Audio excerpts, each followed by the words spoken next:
This is Tim Pangburn, and this is the Tim Pangburn Podcast, episode 4. And tonight I want to talk about something that's really important to me.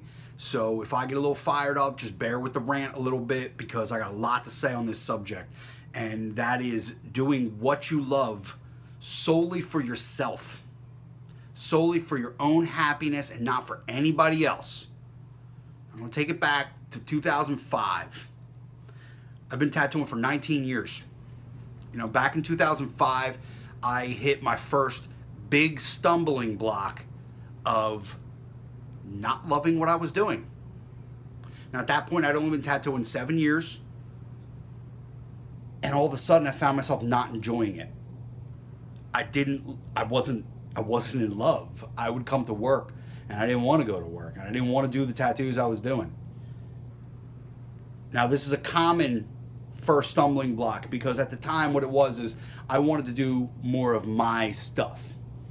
I wanted to do custom stuff, and I was still doing, it was custom, but it wasn't what I wanted to do. I hadn't really developed the style too much yet. I was still working on that.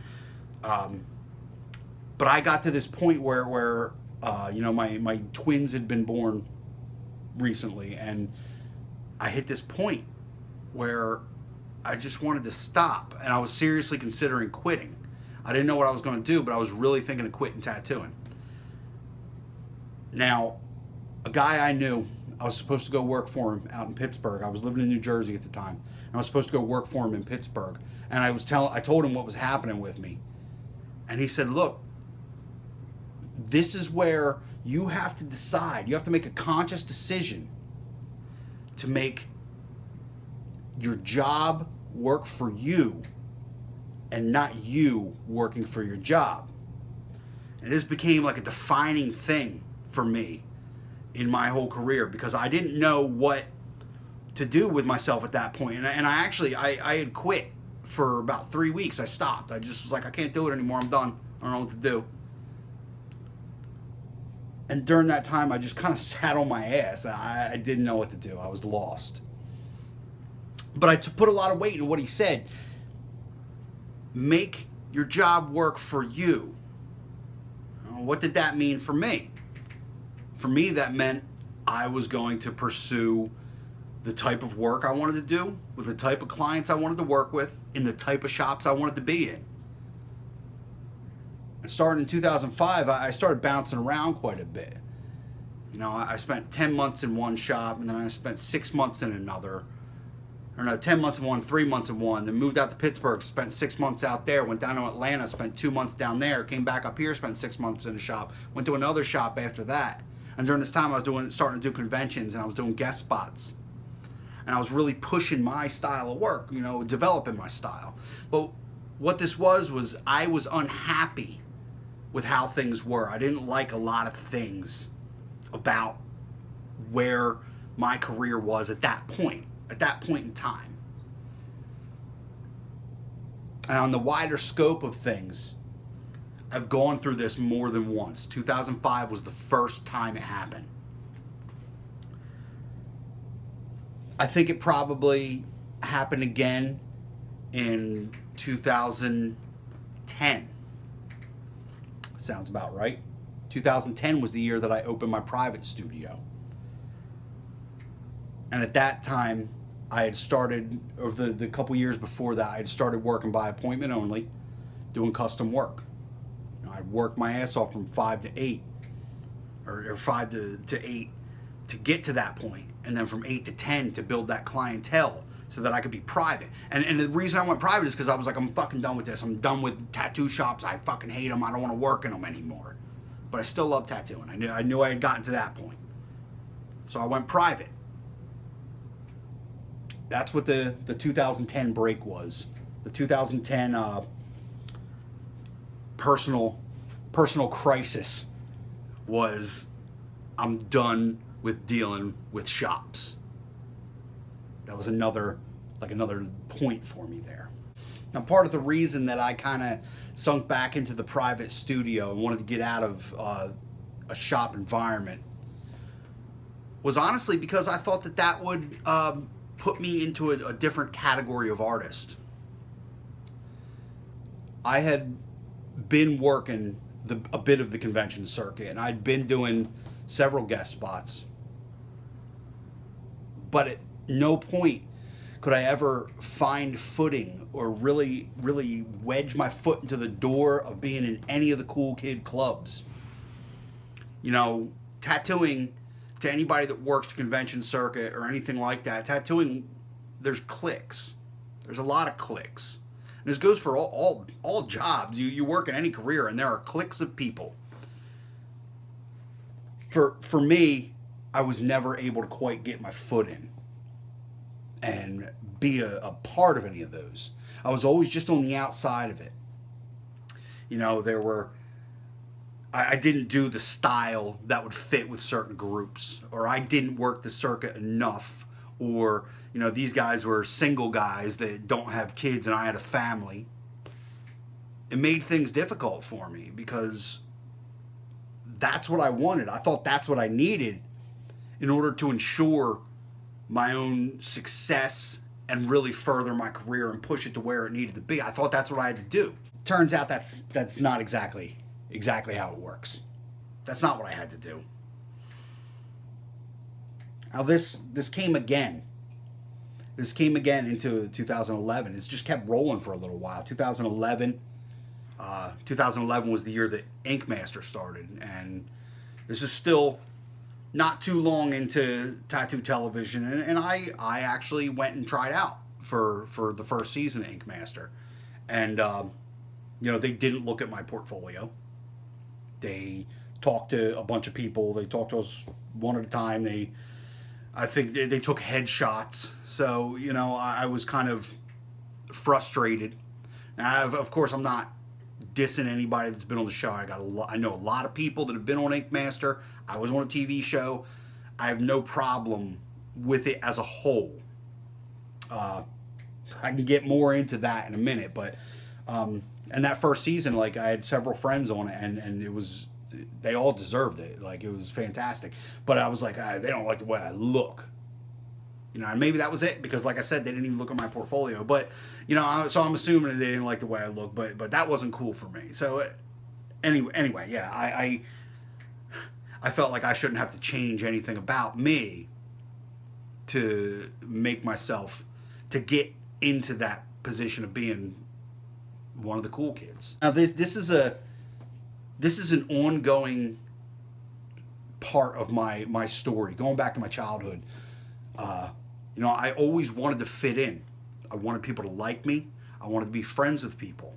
I wanted to feel important. I wanted to feel welcome. And I think that's really common for a lot of people. But the thing is, I was never totally liked. I was never cool. And I was never totally welcome. I was always on the outside. And when I was in high school, like, yeah, I had a lot of friends. I had a lot of friends in this group, and I had a lot of friends in that group, and this group over here. But I wasn't in those groups. I was just that guy that kind of hung out with them sometimes. You know, and that's how it went through high school. It's how it went when I, you know, got out of high school and started you know, making friends beyond my hometown. And, you know, that's how it went in tattooing. Yeah, I'm friends with those guys, but I'm not part of their group. See, and that's the thing. I was never part of the group. I always wanted to be part of something. And I wasn't. And I tried. And I would shift the way I did things sometimes. Sometimes I would shift the way I was doing things to try to make myself fit in more. But one of the reasons it was always so hard for me to fit in with people is because even from a young age, I thought people should like me just for me. You know, maybe that was foolish of me to think that people should just accept me as I was. But maybe it made things a lot harder for a lot of my youth, into my 20s, into my 30s. It's made things a lot harder because I wanted people to accept me, but at the same time, I couldn't accept the fact that what I wanted didn't fit my own narrative. what I wanted out of groups of friends, or what I wanted out of a relationship, or what I wanted out of my career. I was forcing my own narrative onto those things. I was expecting things. I had expectations of them. And the problem with expectations is that people are not going to live up to them. You have to accept that. You have to deal with the fact that people aren't going to live up to your expectations. They're just not going to. It's not how it works. Because people have their own goals, their own view of things, their own vision of their lives, and their own vision of their career. If theirs doesn't fit yours, that's just how it is. Now, for me, in tattooing, like I said, I always wanted to fit in with certain groups of people. I wanted to be cool. And I wouldn't change what I was doing to achieve that. But I would still work my ass off. I would still hold on to the integrity that I feel I have. I would still do things to the best of my capability. And this is how I approach things now. I do things to the best of my capability. I try to treat my clients right. I try to treat the guys I work with right. And I try to treat myself right. I know that what I'm doing is going to be the best for what I'm trying to achieve. And, if the traditional guys want to write me off because I don't do traditional, that's okay. If the realism guys think I'm not as good as them because I can't do a color portrait, then that's okay. If people want to end up with some kind of big ego and not be friends with me because I'm not cool, that's okay too. It's all okay. Because I'm not them. I'm me. And I do things the way I know will make me happy and make my clients happy. That's all that really matters. And when it comes to your career and when it comes to acceptance of others, you don't need it. You don't need people to accept how you do things. You don't need people to accept you in any way at all, because that's not what's important. What's important is that you're approaching things the right way and you're doing things the right way. Let's be serious. Haters gonna hate. It's stupid, but it's fucking true. Don't worry about what other people think about you. Don't ever worry about what people think about you. Worry about pushing yourself forward and trying to grow as a human being and trying to progress your skill set just to be better at what you do and to be a better person. Those are the things that matter. That's what matters. Yeah, it hurts when people reject you. And it hurts when you lose friends or people you think are your friends. Because I've had it happen within the tattoo industry. I've lost people I thought were my friends. Definitely been rejected. That's okay. And yeah, that gets me down sometimes. Still, not as much as it used to. Because I know that I have built real friendships and real relationships with other people, within my career. And those are the ones that matter, because I build the relationships now not with the intention of being accepted by a group or being even respected by someone. If someone can't respect me for what I do and how I do it, I don't need it. Because I know that what I'm doing is done with integrity, and that what I'm doing is the right thing for me and my clients and my business and my family. And that's it. That's all that matters. Don't let yourself get caught up in that bullshit. Because I know a lot of people listening to this, or a lot of people watching this, do get caught up in that bullshit. Don't worry about it. Don't worry about clicks. Don't worry about anything but your work. Do it with skill. Do it with integrity. And always push forward. That's all that matters. The only people you need to respect you are your clients. I know this is, I know I'm kind of just going off about the same thing here for 15 minutes, but it's important to me. And it should be important to you too. Don't let anyone else dictate what you are trying to be or what you're trying to achieve. Be honest with yourself, because that's where it all starts. You stay honest with yourself and why you want these things. You won't go wrong.